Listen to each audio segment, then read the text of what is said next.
There, it's warm, it's muggy heading out the door. Talking about some rain chances, though, a little bit later today. So let's get into that, shall we?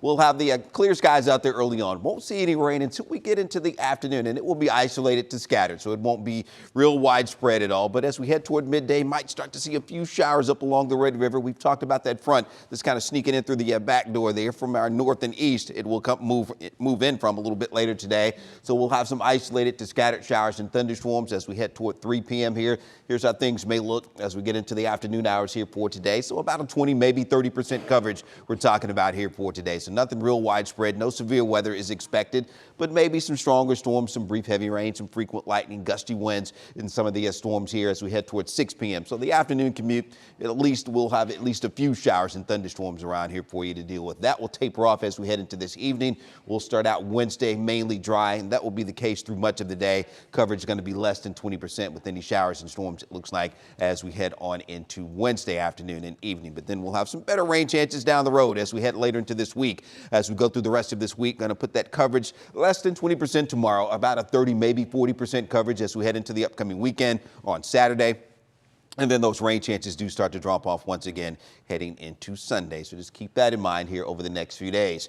In the meantime, the other story will be those temperatures heading out the door this morning. Not too bad getting out to Denton. It has cooled off a little bit now, 70 degrees. We'll have the calm wind there for you this morning. Low 70s heading over to Mesquite and Terrell. Getting out to Frisco here at 74. And we'll have some upper 60s getting over into Wise County there for Bridgeport and Chico. You've dipped down into the upper 60s here this morning, but that won't last long for you as we go through the day. Do want to give you that live pollen count for today, the new tool that we're using. This is up to the minute pollen count heading out the door. The fungus, the grasses, they are high for today. Everything else is going to be in the low category. That includes the oak, the pine, the sycamore as we head into the morning hours here for today. So make sure you take those allergy meds heading on out the door. And it will be a steamy one as we get into the mid 90s again today. That heat index up around 100 degrees. Talking a lot about the heat index the past couple of days. I do want to bring meteorologist Mario Ruiz back in once again, talking more about just what that is when we're talking about it. Yes, something that we pay very close attention to as we head into the summertime months, and really anytime it's just the temperature picks up. So the heat index is a factor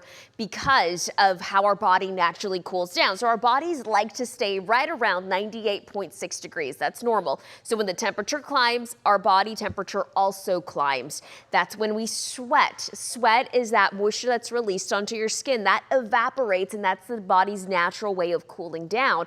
Well, whenever it's so humid around us, that water that sits on your skin can't evaporate nearly as fast. So that is why the heat kind of stays in the body, and that's why the heat index is so important, because we can't effectively cool down whenever we have high humidity. So the heat index is simply just a calculation of temperature and humidity. The higher the humidity, the higher the heat index. And a pro tip, pets feel the heat index as well, Greg. All right, just something to keep in mind. It is that time of year, and you're going to be hearing a lot more about that heat index, too, here in the days to come. All right, let's get you on out the door for the next 14 days here, looking at what we can expect here going through the rest of the week. Talked about the rain chances out there. We're going to be in the upper 80s as temperatures coming down, but the rain chances do go up for us as we head toward the end of the week on into the upcoming weekend. Still going to be around 90, though, as we get into Sunday. And then as we look at the second half of that 14-day forecast, gets us into the middle of June.